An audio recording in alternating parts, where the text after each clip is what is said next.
Luda Green, Miles Davis here on Democracy Now!, democracynow.org, The War and Peace Report. I'm Amy Goodman with Juan Gonzalez. Our guests in Boston, Mariko Lynn Chang. Her report is Lifting as We Climb, Women of Color, Wealth, and America's Future, and Nicole Mason, Executive Director of the Women of Color Policy Network at New York University here in the city. I'm Amy Goodman with Juan Gonzalez. Juan? Yes, well, Mariko Lynn Chang, I'd like to ask you about the issue in your report that you touch on home ownership. You say that only 33% of African-American single women and 28% of Hispanic single women are homeowners compared to 57% of single white women. To what degree do you sense that the mortgage crisis and the home ownership crisis that the country has been going through has exacerbated this alarming statistic in itself? Well, the subprime home mortgage crisis has really hit women of color disproportionately hard. They were targeted for subprime loans, and a study by the National Council of Negro Women found that women of color were between 1.5 and 2.5 times more likely to receive subprime home loans, even when you control for income. In fact, the disparities actually increased when income increased. Now, very sadly, many of these women of color who received subprime home loans could have qualified for conventional loans. And the study revealed that the cost to the borrower over the lifetime of these loans will cost them additional $50,000 to $100,000. So this is money that's not going into their home equity, money that's not going into their retirement savings. And as a result, they were left incredibly financially vulnerable. And now you see that playing out in the foreclosure crisis as well. I want to turn to the voices of some single mothers here in New York talking about working and wealth. My name is Marcy Shannon, and I'm living right here in Manhattan, Harlem, Manhattan. Now, one of the big issues that we're having is with, single parents. We tend to be the breadwinner for children, and a lot of time what is happening now is that because we have to spend so much time with our kids, because first of all, it's hard to get a job, and with this recession, it's even more difficult. And having kids and having no father around to basically help out with our kids, then you find that sometimes we have to stay home. We can't take the jobs that may be presented to us. Sometimes we are not even that educated, to get suitable jobs. Now think about saving. We can't even have a bank account because the bills, think of rent, especially here in Manhattan. You're looking at a one bedroom apartment, even a studio, for $1,400. Think of how much you get for pay after taxes taken out. Sometimes you may be taking home $300 a week. What can that do? You have to think about food.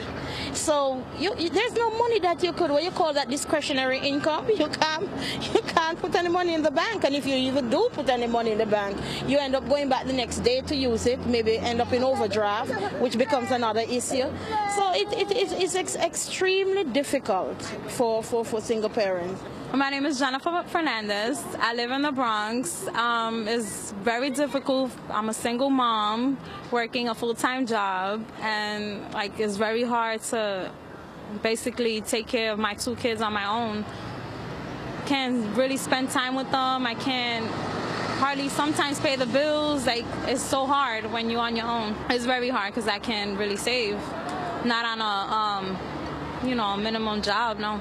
Month to month is very hard. Babysitting money, the rent, the light, food, that's basically it. My name is Mary Dye, and I live in Harlem. I find that it's extremely difficult to try to raise children here in Harlem at this time, this day and time. It's awfully hard with the economy going bad and everyone's losing their jobs. Fortunately, I haven't lost my job at this time. But to make ends meet, it's just pretty much, it's a little difficult. Hopefully I don't run into any circumstances where I'll be set back in debt, and hopefully that the economy will get better and there'll be more chances and opportunities for minority women. Accumulating wealth is a bit hard at this time. Affordable housing really isn't affordable housing. Everything is going up. Hopefully I won't have to pay for a MetroCard for my daughter to go to school next year. The voices of single mothers, working mothers in Harlem.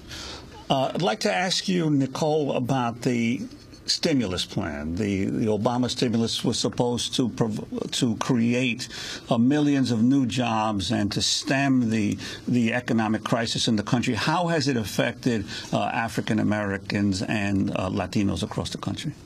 Well, I think it's safe to say that we really don't know, but what we can conjecture is that because of the unemployment rate continues to go up in those communities, that the stimulus monies has not had the impact that the administration would have hoped. And because of the targeted industries targeted in the stimulus bill, and we know the underrepresentation of blacks and Latinos in those occupations, it's going to be really hard to reach blacks and Latinos in terms of job creation and making sure that they get jobs. And when we look at the number of contractors, number of contracts that went to African American and Latinos, we see that less than 5% of contracts went to those communities. So we can again conjecture that the dollars are not reaching those communities in real ways. We just have 30 seconds, but recommendations. Well, I think first and foremost, the administration needs to start to think about targeted support to Black and Latino communities, or communities that are disproportionately impacted by by unemployment, and also start to make corrections for this. The wealth gap is something that didn't happen overnight. It took years and years to create, and so we really have to start thinking about policies and opportunities for us to begin to rethink what it means to be living and working. And Marika Lynn Chang, following up on what Nicole just said, that issue of the wealth gap coming from past inequities. That is absolutely correct, because one of the reasons why the wealth gap is so difficult to eradicate is because wealth is transferred from generation to generation. And so we see those effects of prior policies that prevented many people of color from building wealth to the same extent are still being felt today. But there is an important point that I want to make sure that the listeners understand, and that is that when we think about jobs, we need to think not just about income, but about access to what I've termed the wealth escalator. And one of its important components are the fringe benefits that come with jobs that do let people translate their income into wealth more effectively. Those things like paid sick days, job-related health insurance, or retirement benefits.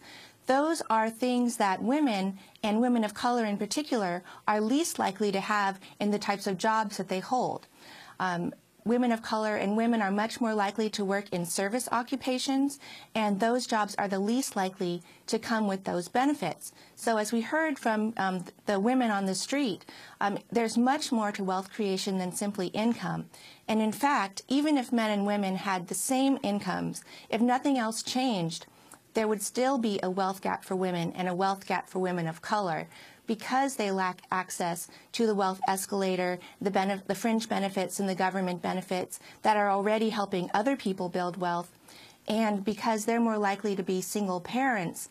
And as custodial parents, they bear a disproportionate financial burden of the cost of parenthood, and they have less disposable income to save and invest. So we really need to look beyond income to think about wealth if we're really going to improve the lives of women and women of color. Marika Lynn Chang, we want to thank you for being with us. The report for Insight is called Lifting as We Climb, Women of Color, Wealth, and America's Future. And thank you, Nicole Mason, Executive Director of the Women of Color Policy Network at New York University. The report she did last year, Race, Gender, and the Recession.